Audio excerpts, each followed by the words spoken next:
Laguna Durao. Curanderos que salen de la Laguna Durao. Leyenda. Es conocida por todos los pobladores del municipio. La leyenda de Doña Simona y Don Simón como dueños de la laguna, quienes aparecen en forma de inmensas culebras negras. La comunidad comenta que para introducirse a la ciudad que hay debajo del agua de la Laguna Durao, hay que traerle un miche en una múcura y un gancho de chimó acompañado de una vela de cebo y una moneda antigua. Sin embargo, muchos que lo han hecho nunca vuelven a este mundo y quienes regresan lo hace en un gran curandero o médico brujo. 5 nubes viajeras. Leyenda. Esta leyenda explica el origen de las 5 lagunas del páramo andino: Laguna Blanca, Laguna Negra, los Lirios, las Palmas de Mariño y los Anteojos. El texto de la leyenda es original de Masael Mari Belandria, el Chelo. La historia es la siguiente. 5 nubes viajeras vagaban un día, enormes, inmensas, proyectaban sombras errantes, que donde venían, Quisbey, el arma de la sierra tobareña, primera hembra entre los indios bailadores, habitantes de las riberas del río Mocotíes. Tenía el poder de imitar el silbido de las aves. Un día vio volar, bajo la cumbre infinita de los cielos, a las gigantescas nubes viajeras, cuya blancura producía fosforescencia. Tuvo envidia de ellas y quiso tenerlas para revestir su cuerpo con tan extravagante ropaje. Corrió como loca tras las sombras, atravesó cumbres y valles. Al fin, ya cansada, se detuvo a descansar sobre la cima del páramo de Mariño. Las nubes viajeras se perdieron de vista. Entonces Quisbey se desgarró en llanto y rasgó su vestimenta. El día llegaba a su fin, casi congelada. Miró hacia el cielo y divisó al ostro de la noche, mientras se producía una aterradora tormenta que le dejó enmendunecida. Entonces, en medio de la bóveda celestial, se produjo un resplandor en el que se desplazaban las 5 nubes viajeras, las cuales descendieron y anegaron completamente las concavidades del páramo de Mariño, y con ella revestida y triunfal quedó Quisbey petrificada. El chimó. El chimó es de origen ancestral y lo fabricaban los indios antes de la conquista española.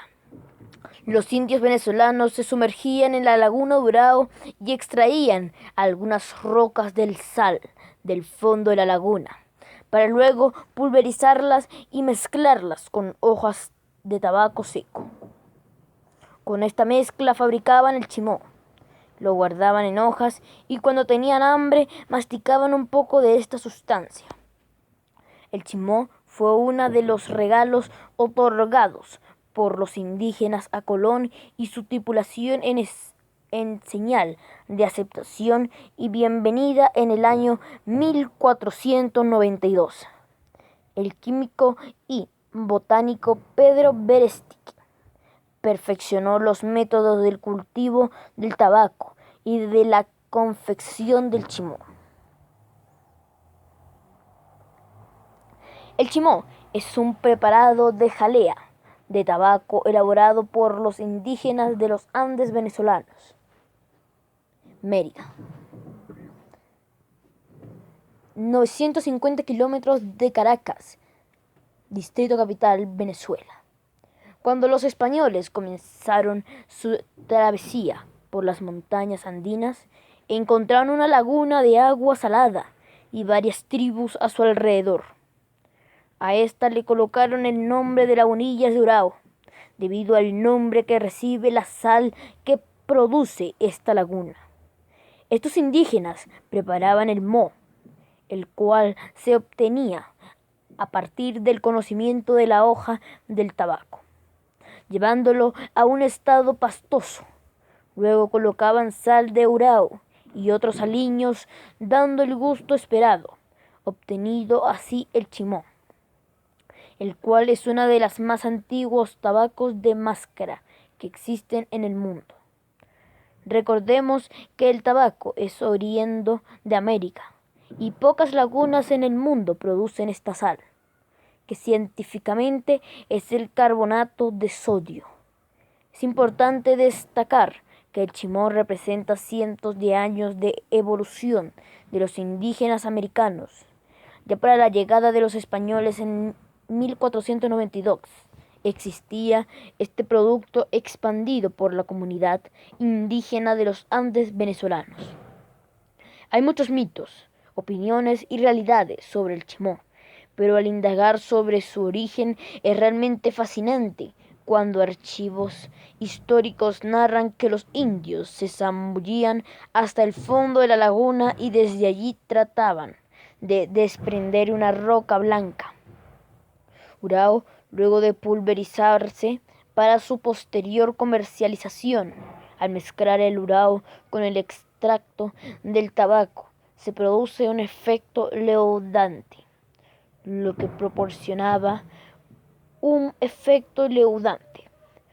proporcionaba forma a dicha mezcla, obtenida así una pasta consistente. Además, el urao, por ser alcánico, contribuye a que la nicotina entre con mayor facilidad al sistema nervioso,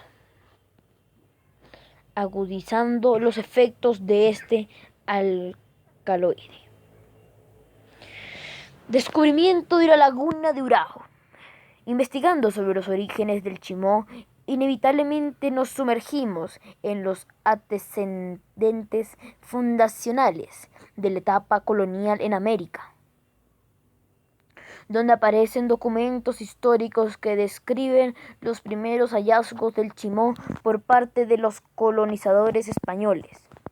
A finales del año 1558, Juan Rodríguez Suárez, alcalde ordinario de Pamplona, Colombia, obedeciendo un edicto real, el cual lo nombraba jefe de una expedición para aplacar unos indígenas que impedían el acercamiento a una mina de oro en sectores de la Sierra Nevada de Arboleda y Chicago, así como el poblar y labrar dichas tierras. Se encaminó por el norte de Santander, lo que le permite descubrir y fundar gran parte de estado, Táchira y Mérida. También en esta trascendente expedición descubre una laguna salada en los Andes venezolanos, llamada luego Laguna de Urao, y cuyo nombre indígena era Yoama. A sus alrededores tenía varias tribus, donde este conquistador bautizó este asentamiento como la población de Lagunillas. Justo antes de fundar a la ciudad de Mérida, estos indígenas utilizaban la sal que producía la laguna como remedio, condimento en la dieta diaria y como moneda para comercializar productos. Las razones del por qué esta laguna es de agua salada fue estudiada por químicos en la Universidad de los Andes, dando como resultado que ésta es rica en sesquicarbonato de sodio o urao. Esta laguna es el epicentro de leyendas y creencias en generación. Una de las más resaltantes e intrigantes es la del Mojuán, cuya formación era a partir de un niño cuando desaparecía en los alrededores de la laguna, siendo educado por espíritus que albergaba esta, y luego en la edad adulta Salían a las tribus como verdaderos sabios, pues eran médicos y sacerdotes al lado de los líderes tribunales, cual druides en los celtas. A la llegada de Juan Rodríguez Suárez a dicha laguna, se encontraron con unos indios amigables y gentiles, al punto que por iniciativa propia ayudaron a los españoles a construir sus cabañas. Es tan cierto el gentilio de estos indígenas, Ceses Macunimus, fueron motivo de abusos por parte de los españoles, el extremo de los propios líderes conquistadores. Penaban a sus compañeros y trataron de dar protección a los sumisos, pobladores del indígena asesinato Jamuén, nombre indígena del asentamiento cercano de la laguna de Urao. En contra Europa descubre el tabaco en pasta, el chimó. Gracias a la amabilidad de estos indígenas, pronto el español conquistador conoció el chimó, que se le permitió apreciar como a partir del extracto de la hoja, del tabaco y la leña, principalmente compuesto por carbonato de sodio, urao, se formaba el chimó. En lengua indígena al aliño se le llamaba chi y mo. Significa extracto de tabaco. Así se forma la palabra indígena chi-mo. Muchos exploradores y visitantes del antiguo continente pudieron apreciar este producto indígena. Algunos manifestaron su asombroso por y gusto, luego de comenzar el proceso de colonización y facilitar la comunicación en las regiones aledañas. Se propagó el gusto con el chimó entre los nuevos pobladores. Comenzó entonces una interesante expansión gracias al encantamiento del tabaco al mundo europeo. Y el acontecimiento nace una época floreciente y muy rica de comercio del tabaco, urao y chimó. 200 años luego del descubrimiento del chimó, cuando todo lo relacionado con el tabaco era sólido negocio que llevaba con el tabaco prosperidad a todos los pobladores. La corona emitió el 24 de junio de 1777 la Real Cédula sobre el establecimiento del estanco del tabaco en las provincias de Venezuela.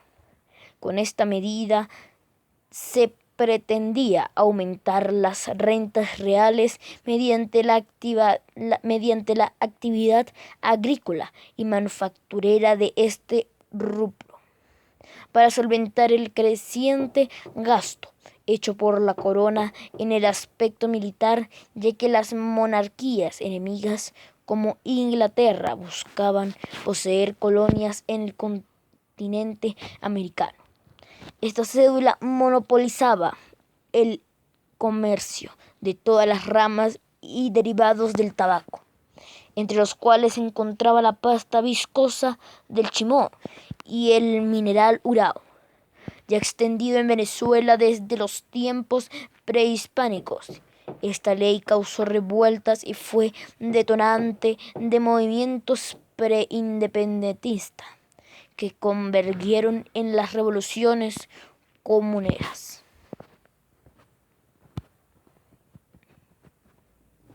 Fragmentos literarios. ¿Conoces tú, viajero que visita las altas montañas de Venezuela? ¿Conoces tú la leyenda misteriosa de la laguna de Urao? ¿O no, bardo amigo? Solo sé de esa laguna que es única en América y que no hay en el mundo otra semejante sino la de Tona, cerca de Fesán, en la provincia africana de Soseca. Oye, pues lo que dice el libro inédito de la mitología andina, escrito con una pluma resplandeciente de un águila blanca en la noche triste de la decadencia muisca, cuando la raza del Zipa cayó humillada a los pies del hijo de Pelayo. ¿Y es tan reciente el origen de esta laguna? No, esta leyenda corresponde a tiempos anteriores a la conquista europea de América, a la época muy remota en que se extinguió la primera civilización andina, en la que hay monumentos fechaístas. Cuando invadieron los muiscas, descendientes de los hijos del sol, o sea, la raza dominadora de los incas, pero los bardos muiscas eran aquellos primitivos aborígenes, por ellos conquistados para llorar a su vez su propia ruina y por refiero la leyenda de la Laguna Dorado al tiempo de la invasión ibérica. Oye, pues, lo que dice el libro ignorado de sus cánticos. Cuando los hombres bárbaros de Allende los mares vinieron a poblar las desnudas crestas de los Andes, las hijas de Chía, las vírgenes de Motatán, que sobrevivieron a los bravos timotes en la defensa de su suelo congregadas en la cumbre solitaria del gran páramo, se sentaron a llorar la ruina de su pueblo y la desventura de su raza.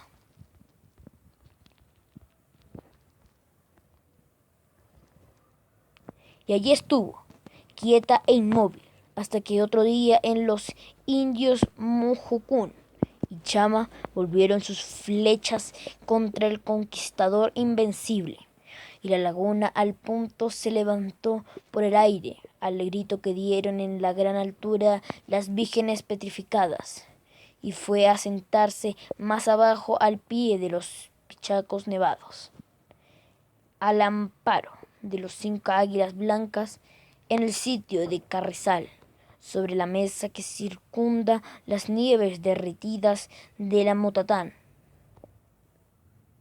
Y allí estuvo, quieta e inmóvil, hasta otro día en que los cualigas, los indios de Machurí, Mocujepe y Quijora, blandieron también sus macanas contra el formidable invasor. Nuevamente gritaron en el gran páramo vírgenes petrificadas del Motatán, y nuevamente se levantó por los aires la laguna salobre de sus lágrimas para ir a sentarse sobre el suelo cálido de Lagunillas, en aquella tierra ardiente, donde la cana brava espiga y el recio cují florece. Un piache maléfico reveló entonces a estos indios el secreto de poder retener la laguna en sus dominios, privándola de la libertad de transportarse como una nube, y el secreto estaba en un sacrificio humano que hacía anualmente, arrojando al fondo de sus aguas un niño vivo para aplacar la cólera de venganza en los altivos guerreros de Timotes, muertos por el hambre, trueno de la raza bárbara.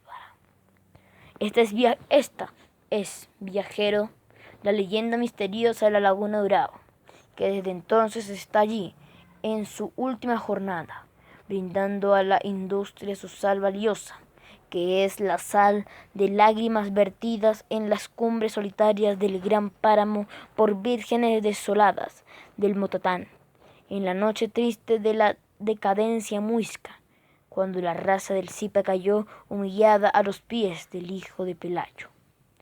Y dime, Bardo, ¿volverá la laguna a transportarse algún día por los aires? Después de un silencio de siglos, gritaron en la altura las vírgenes petrificadas. El día en que los guerreros de la libertad atravesaban victoriosos por los ventiqueros de los Andes, pero la laguna continuó quieta e inmóvil, detenida por el maléfico del piache que profanó sus aguas cuando piache éstas sean purificadas.